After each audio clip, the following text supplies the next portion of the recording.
Shalom, Bapak Ibu Saudara-saudari yang dikasihi oleh Tuhan Yesus Kristus, para pendeta, majelis jemaat, dan seluruh anggota jemaat Gereja Misi Injili Indonesia.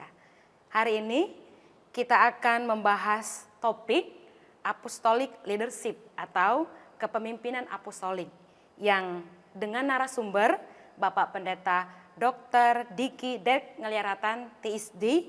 Beliau sudah sangat kita kenal di Gereja Misi Injili Indonesia.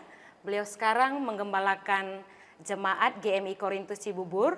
Namun sebelum itu beliau juga adalah pernah menjabat sebagai Ketua Umum Majelis Sinode Gereja Misi Injili Indonesia. Dan hari ini beliau akan menyampaikan topik atau materi yang sangat penting bagi kita di kalangan pendeta, majelis jemaat, dan seluruh jemaat GMI. Apa itu? Apostolic Leadership. Kita akan mendengarkan langsung dari narasumbernya. Shalom Pak Pendeta. Shalom Ibu Bapak sekalian. Apa kabar di tengah COVID ini? Iya, puji Tuhan kita semua sehat.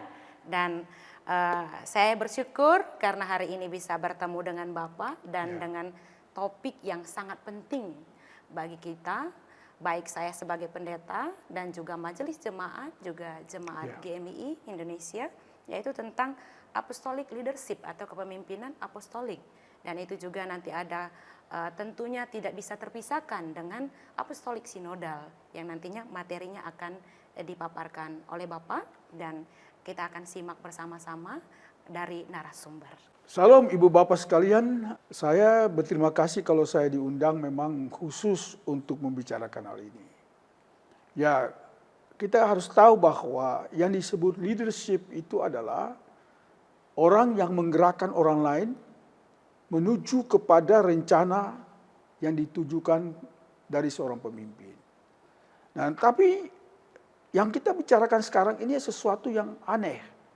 Mungkin buat orang GMI tidak aneh, tapi orang lain mungkin tidak paham kalau saya tidak jelaskan dari bawah ya, dari bottom up, dari bawah naik ke atas. Artinya begini, apostolik sinodal itu saya kira satu-satunya yang ada di dunia ini yang masih menjalankan pemerintahannya itu adalah GMI. Ada gereja lain yang ada di di Inggris yang juga menjalankan apostolik sinodal. Tapi tidak besar seperti gereja kita yang cukup besar ya. Nah, oleh karena itu, kalau kita tidak paham ini apostolik sinodal, baik kita yang ada di sinode maupun kita yang ada di jemaat yang lokal bisa salah kaprah. Sebab apostolik sinodal itu artinya kepemimpinan yang apostolik. Kepemimpinan yang membawa orang kepada arah misi. Jadi gereja itu bagaimanapun dia ada dimanapun, dia tetap mengarahkan diri kepada misi. Itu sebabnya kepemimpinan leadership yang disebut leadership apostolik itu ada seninya sendiri. Bab ini bukan suatu ilmu pengetahuan yang kita harus buka semua satu persatu, tetapi itu memang dia sudah berjalan. Hanya pemahaman di gereja-gereja lokal ini tidak jalan, karena para pendeta tidak memberi penjelasan yang sejelas-jelasnya mengenai apostolik sinodal. Makanya dengan inilah kita akan coba menjelaskan sedetail mungkin tentang apostolik sinodal, sehingga organisasi gereja kita tetap jalan. Walaupun yang paling pertama itu adalah pelayanan rohani. Dan yang utama adalah misi. Namun kepemimpinan ini perlu diketahui oleh semua orang yang terlibat di dalam jabatan-jabatan rohani yang ada di jemaat-jemaat lokal. Ya, walaupun di sinodal kita sudah paham. Tapi di jemaat-jemaat lokal kan yang jadi majelis itu banyak mereka yang tidak paham tentang apostolik sinodal. Nah, itu sebabnya kita perlu mengetahui dia sampai sedetail mungkin kepemimpinan seperti ini yang dianut oleh GMI.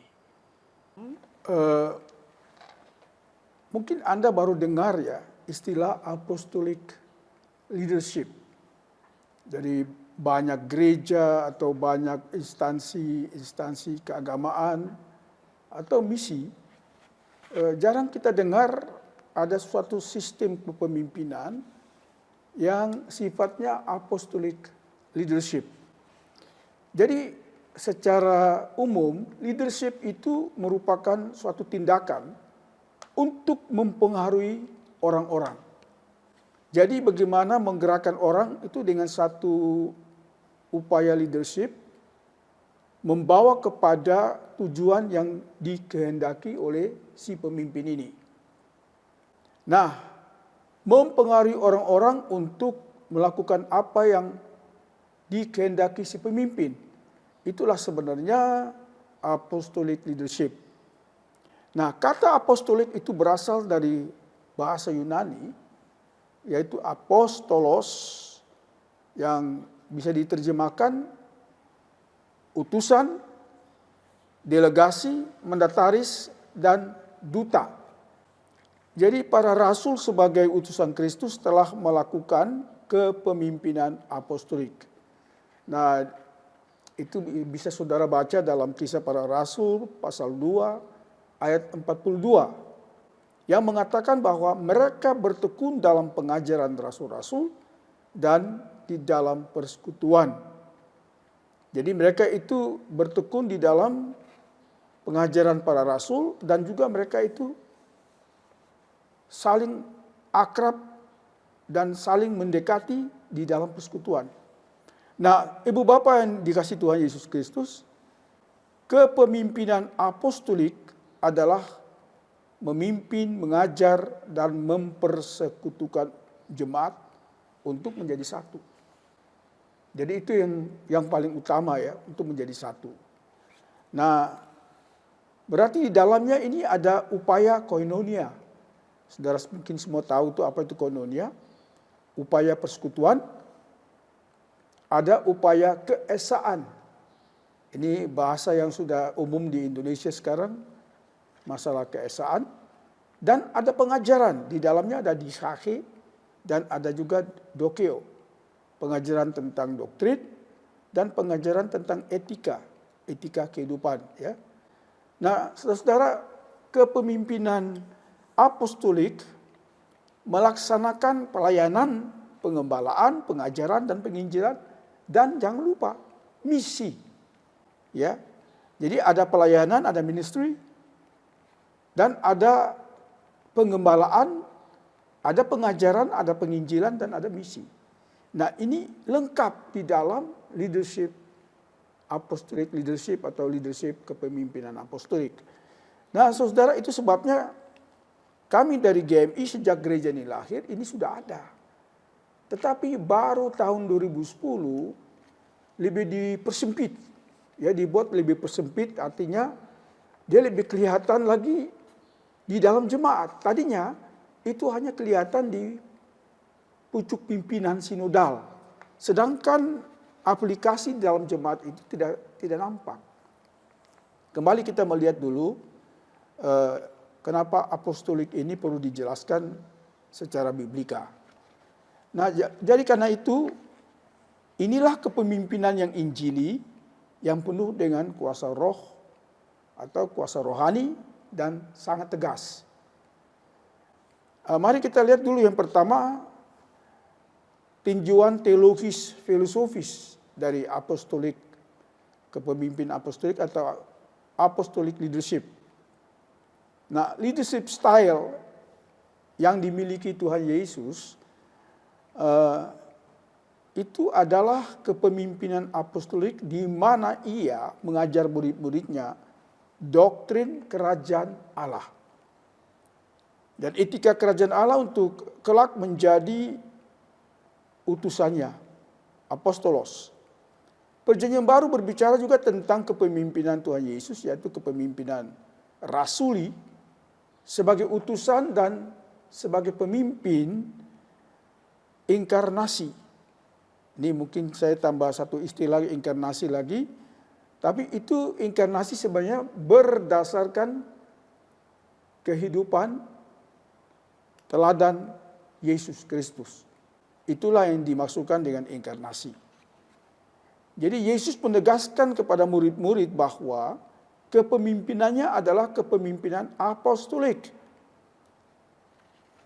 Kalimat yang ia katakan demikian ya, bahwa Bapa yang mengutus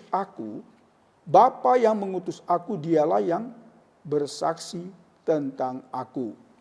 Yohanes 5 ayat 36 sampai 37. Ini jelas kita melihat bahwa Yesus adalah utusan dari Bapa. Dia mau menunjukkan bahwa utusan dari Bapa itu tidak bisa lepas dari kata apostolos, utusan. Jadi sehingga apa yang dia lakukan itu tidak bisa lepas dari kehendak dan petunjuk dari Bapa di surga. Nah, dialah yang bersaksi tentang pola corak kepemimpinannya. Nah, pola kepemimpinan Yesus datangnya dari kekekalan, dari pre-eksistensinya. Itu bahasa teologi, dari kekekalannya.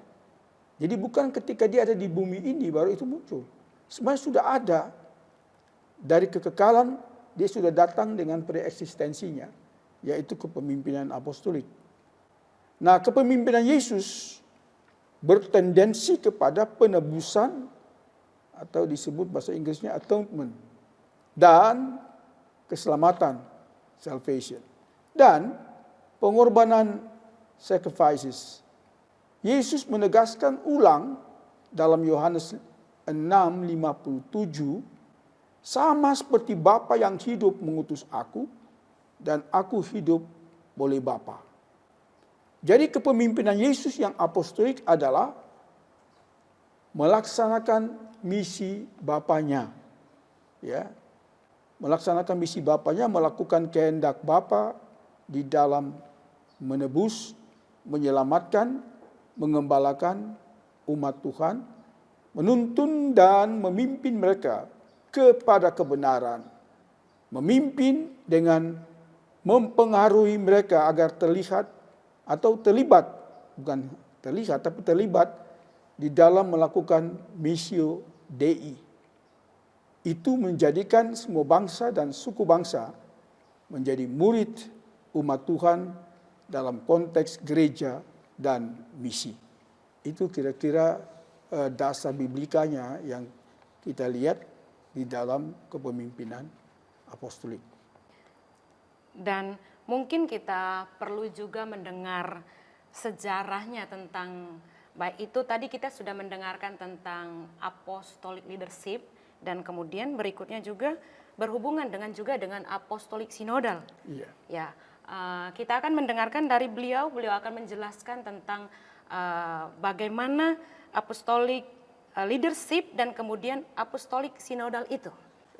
Jadi begini, apostolik leadership yang kemudian kita proyeksi ke depan menjadi satu badan kepemimpinan atau strategi kepemimpinan kita di GMI. Nah, pada mulanya itu sebenarnya tidak seperti itu. Jadi apostolik itu sebenarnya satu dewan. Itu yang disebut dulu Majelis Agung. Nah, dewan ini dia tidak memperhitungkan kepemimpinannya yang harusnya dijalankan oleh seorang ketua sinode. Tetapi segala sesuatu harus ada rapat, ya, ada suatu pertemuan membicarakan bagaimana kalau kita putuskan ini ke sini dan itu ke situ. Tetapi pada tahun 2000, ketika sidang sinode yang kedua dari GMI, dulu nama gereja ini kan Gereja Pekabaran Injil Indonesia. Pada tahun 2000, ketika terjadi konferensi itu, terjadi pertemuan itu, rupanya apostolik sinodal itu yang tadinya ada Majelis Agung itu yang menanganinya. Sehingga Majelis Agung yang menentukan siapa yang menjadi ketua umum sinode.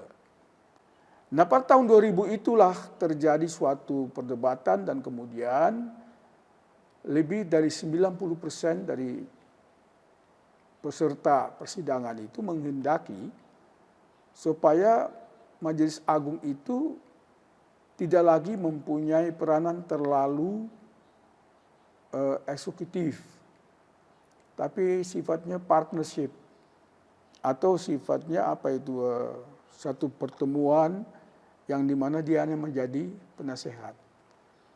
Nah, jadi oleh karena itu diharapkan apostolik ini hanya dipegang dan diolah oleh seorang ketua sinode saja. Sehingga segala sesuatu dia yang memutuskan. Sampai dari pemilihan di sidang sinode sampai kepada jalannya sinodal itu.